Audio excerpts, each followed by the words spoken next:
Dagom sa ginibong drug bypass operation. Triple o 4 na doble ang bihikulo na gruso sa siyudad kang Naga. Mas complain ng police station kang Naga City Police Office. Newsbreak. Sa headlines kan mga barata, eleksyon sa Liga ng mga Barangay sa Naga asin Camarines Sur ginibong niya na aldaw. PNP Camarines Sur nakaalerto na sa pagpuon kang tradisyonal na simbang gabi. Modernong convention center kang siyudad kang Naga ipapatugdok kang lokal na gobyerno. Primerong institutional ID asin pagpapailaw ka mga parol sa Naga College Foundation pinaggibo. Diyos marhay na hapon. Ako si Antoinette Eduardo an sa indong tagapaghatod Bareta. Ginibong niya na aldaw ang eleksyon para sa mga opisyales kan liga nin mga barangay sa manlain-lain na banwaan asin syudad sa Camarines Sur. Sa syudad ni Naga, liwat nako ani punong barangay Corazon Peñaflor kan barangay Kalawag ang suporta kan 15 barangay kapitan asin 11 sana ang nagsuporta kibalatas barangay Captain Ferdinand Dehita. Sa Kamaligan, Camarines Sur, nailihirman bilang liga ng mga barangay president si Servando Santa Ana. Sa iba pang bareta, seguridad kan masirimba sa Holy Cross Parish sa barangay Tabuco, syudad ni Naga, babantayan kan mga barangay tanod. Ang detalye sa report ni Melvin Machado. May deployment plan na ang Barangay Tabuco, siyudad kang Naga para sa mga barangay tanod na mataon ng seguridad sa mga masirimba sa agang amay sa pagpon kang tradisyonal na Misa de Aguinaldo. Susugi Barangay Kagawad Jeffrey Basanta, makakaibahan kang sedang barangay tanod ang personahe kang Police Station number 5. Igaw na po kitang ning deployment sa mga barangay tanod po. Ma-deploy po kami ning si anom na tanod asin duwa po ning police hali po sa Station 5. So, igwa na po din yung sining schedule 4 o'clock po to 5 p.m. Tapos igwa po ning daily feeding po sa mga parasimba. Mientras na nagbabantay ang mga barangay tanod asin PNP sa atubangan kang simbahan, magkakaigwaman giraray subuot ng pagpapatrolya sa bilog na barangay Tabuco. Ito po yung mga parasimba, mga sa inda pong seguridad. Tapos may patrolima po gila yun haba po nagsisimba, may patrolima po gila sa barangay. Tapos ano siya, traffic ano? Iya po, mamahin na po ang trapiko. Mientras tanto, dahil naman kinaipuhan na maghagan ng augmentation hali sa ibang barangay para sa seguridad ka masirimba sa Holy Cross Parish sa barangay Tabuco, siyudad kang Naga. Para sa One Media, TV48 Naga, Melvin Machado, Newsbreak. Mientras tanto, naka-heightened alert na ang bilog na kapulisan sa Camarines Sur para siguruhon ang seguridad kan mga masirimba sa aga. Susug kay Police Captain Marlon Liadok, tagapagtaram kan Camarines Sur Police Provincial Office. May ibubugtak na Police Assistance Desk ang kada estasyon kan PNP sa mga simbahan na yaon sa indang nasasakupan para isubuot ang madulukan kan publiko. Iba man ini sa mga nakadeploy subuot na pulis sa gilid kan tinampo. Kung ating po mga kapulisan, magkakaroon po tayo din ng Police Assistance Desk dun sa mga simbahan po mismo para nang sa gayon po yung ating po mga kababayan maprotektahan habang sila ay nagsisimba. At the same time, kung yung mga problema, makakapagbigay po kaagad ng assistance yung ating pong mga kapulisan. Sa kasumpay na bareta, bako lang panghahabon kundi ang kasuluan kaipuhan na likayan kan mga residente sa kada barangay kan banwaan sa Camarines Sur ngunya na siribot ang gabo sa pagpreparar kan holiday season. Susug ki Police Captain Marlon Liadok, tagapagtaram kan Camarines Sur Police Provincial Office, ka-partner kan PNP ang mga opisyal kan barangay sa pagtaonin seguridad kan mga residentes ngunya na may kasiributan sa pagselebrar kan Pasko asin bagong taon. Panatilihin din po sana natin na yung pag-iingat kasi lalong-lalo na po, hindi lang po yung pagnanakaw, baka masunugan din tayo. Yung po yung mga pinapaalala po ng PNP at gayon din po, doon naman po sa mga barangay, inaano din po natin na partner po tayo. Yung mga iba po namin na hindi talaga natin marating na mga barangay is katulong po natin itong barangay officials and their barangay tanods. Ayan po yung extension natin. Sa iba pang bareta, pinagtutugdok na cell site sa banwaan in Pili, Camarines Sur, pinagkokontra kan mga residentes. Ang detalye sa report ni Melvin Machado. Kawaranin tamang konsultasyon, peligro kang radiation. Nagkapirasa na ini sa reklamo na nakabugtak sa petition letter na pinaghaman asin pinagpirmahan ka mga residentes kang Zone 5, Barangay Sagurong Pili, Camarines Sur kontra sa nagpapadago sa pagkonstruir kang cell site kang sarong telco sa nasabing banwaan. Ang pinagtatrabahong cell site ang haraniman subod sa mga harong kanasabing zona asin barangay. Ulaman po kang samuyang petition letter, yaon duman si mga grounds kung taano pigrereklamo mi ining pigtutugdok digdi yung Sky Tower da ining cell site, digdi sa kataid mismo kang samuyang harong. So yaon duman itong violation ninda na dai nga sila nag-agining consultation lamang sa tao, tapos igwa pa duman itong mga batas na pwedeng pigbabalgar ninda arog ka itong pagkuan ninda ning permit, etc. So ang sabi po kayan, may permit naman daan ni hali sa barangay saka sa munisipyo.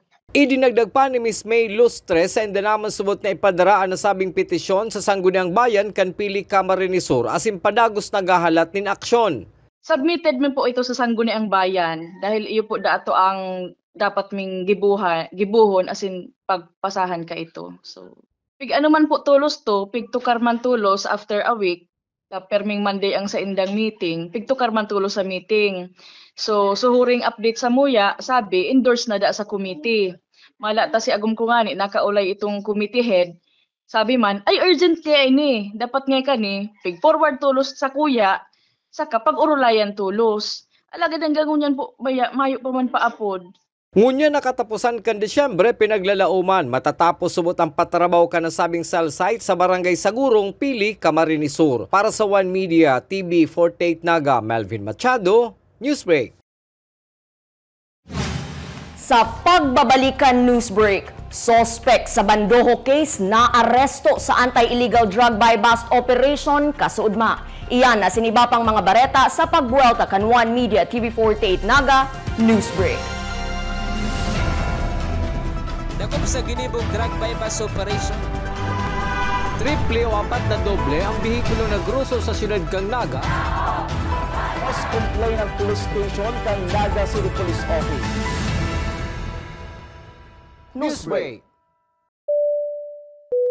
Flight attendants, prepare for takeoff, please.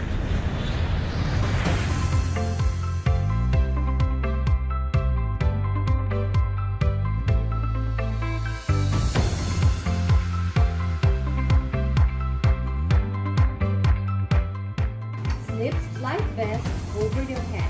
Take the tape around your waist.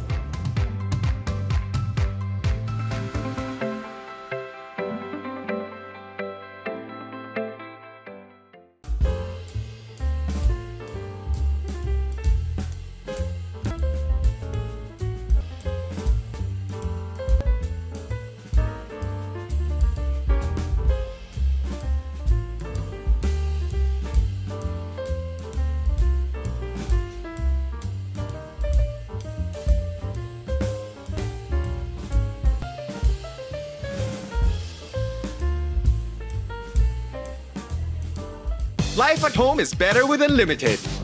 Unlimited fiber all day, day, day. Unlimited entertainment all the way. Unlimited goals for the family. Unlimited care so the fam's all. Enjoy all these for just 1,399 pesos. Have it all, have it all. Get the PLDT Home Fiber Unli All 1399 today. Apply now and have it all, have it all.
So open ka pa sa possibility? Okay na po ako sa guesting for now. It's something na kailangan pa siyang pag-usapan, yung pag-debate talaga. It hurts, so. Pero it hurts. We But all know na there's a challenge. May challenge na kaakibat yun. punong-puno talaga yung bahay namin noon. Kaya akala ko, ang laki ng family namin. Counted po ba yung singleness? May nakakompromise, guys. Single. Yeah.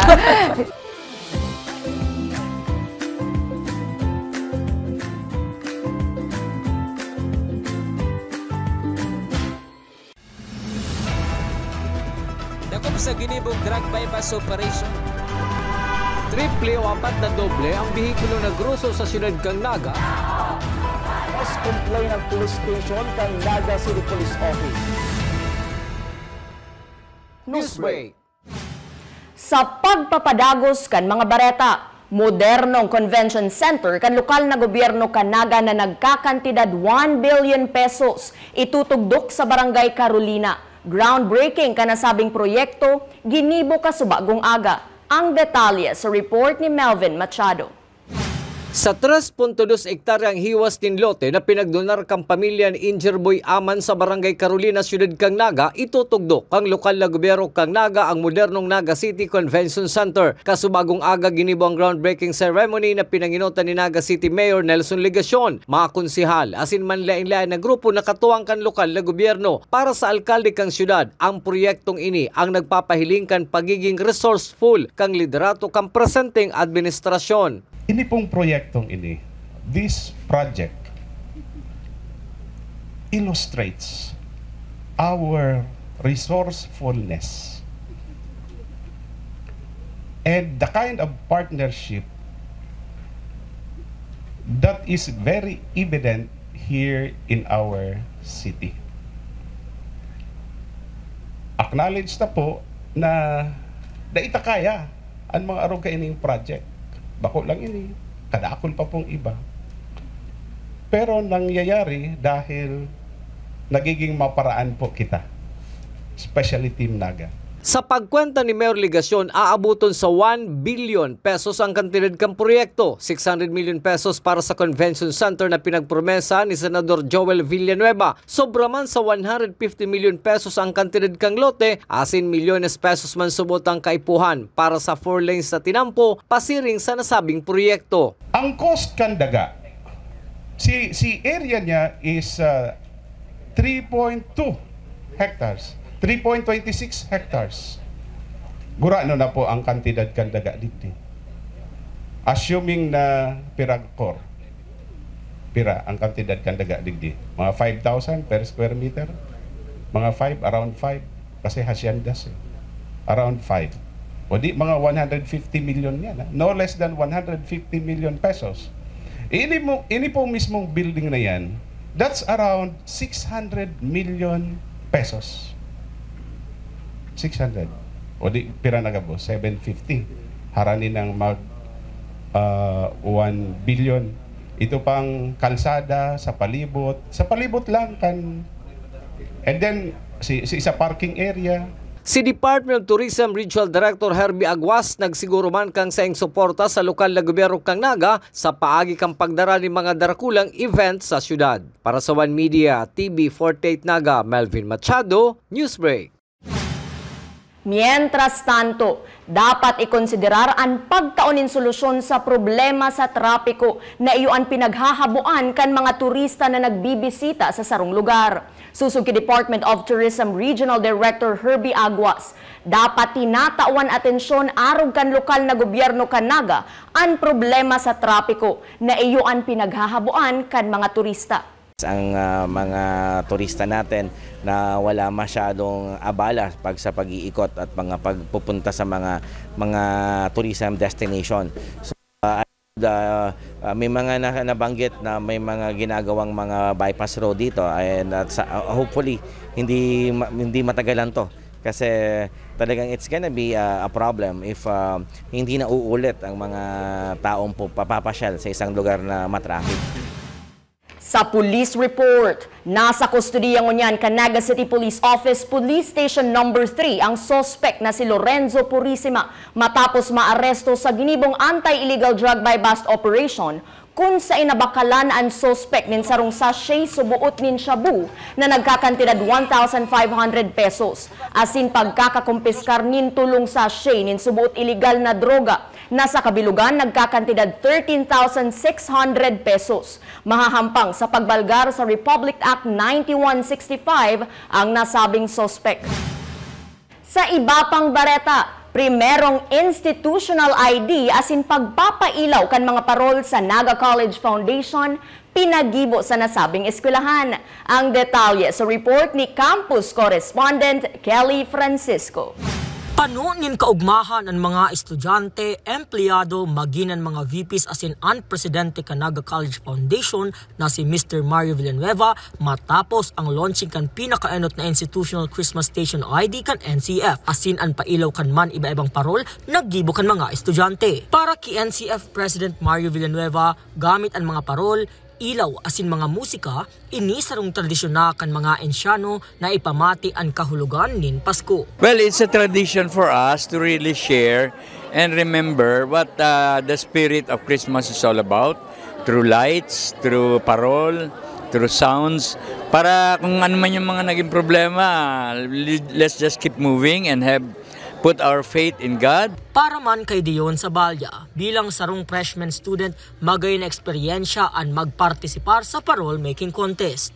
It was a wonderful experience for me as a freshman here in NCF. I had to bond with my peers, my seniors in the process of making our wonderful parol to represent our department, which is CAS. Naiuli man kan College of Engineering ang first place, na sinundan kan College of Health and Sciences as in College of Accountancy and Finance na top 3 na may cash prizes.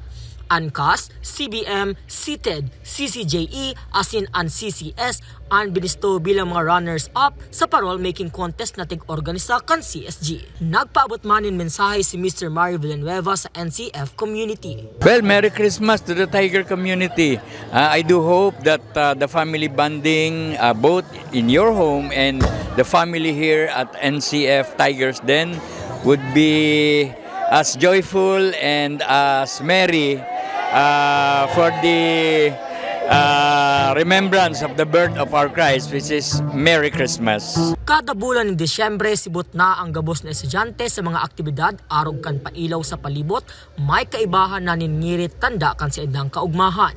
Yan ang tatak Ensyano na dawa gurano kasakit ang pagklase, daiman ang gad nakakalingaw na mag-ugma asin magpasalamat, dawa gurano pakasimple ang paagi kan pagselebrar. Para sa One Media TV 48 Naga, Kelly Francisco, Newsbreak. Mientras tanto, puun alas 10:30 nin pagkaaga sa aga, dalanon ang sakuyang pakikipag-olay sa pinaka-hoven na top-notcher barangay Kagawad kan syudad ni Naga, si Councilor Gwen Hoson kan Bagong Bayan Sur. Sa tuyang aramon an istorya sa likod kan sa iyang pagiging public servant asin negosyante. Sa aga na po yan sa programang Good Vibes Sabado na madadalan digdi sa One Media TV 48 Naga. So open ka pa sa possibility? Okay na po ako sa guesting for now. It's something na kailangan pa siyang pag-usapan, yung pag-debate talaga. It hurts, so. Pero it hurts. We all know na there's a challenge. May challenge na kaakibat yun. Punong-puno talaga yung bahay namin noon. Kaya akala ko, ang laki ng family namin. Counted pa ba yung singleness? May nakakompromise, guys. Single. Yeah. Mga tugang, 10 aldaw na lang, Pasko na. Ang Christmas countdown na ini hatod sa Indo kang Naga College Foundation, home of the champions, leap into the future. Asin yan ang mga bidang baretang nakalap kan mas pinakusog na puwersa kan One Media TV 48 Naga News and Bicol Affairs. Day malingaw na i-follow ang samuyang official Facebook page asin official YouTube channel One Media TV 48 Naga. Tanganing updated kita sa mga bareta asin istoryang bida, an Bicolano. Ako si Antoinette Eduardo asin ini, an One Media TV 48 Naga Newsbreak. Sakop sa ginibong drug bypass operation. Triple o 4 na doble ang bihikulo na gruso sa syudad kang Naga. Mas complain ang police station kang Naga City Police Office. Newsbreak.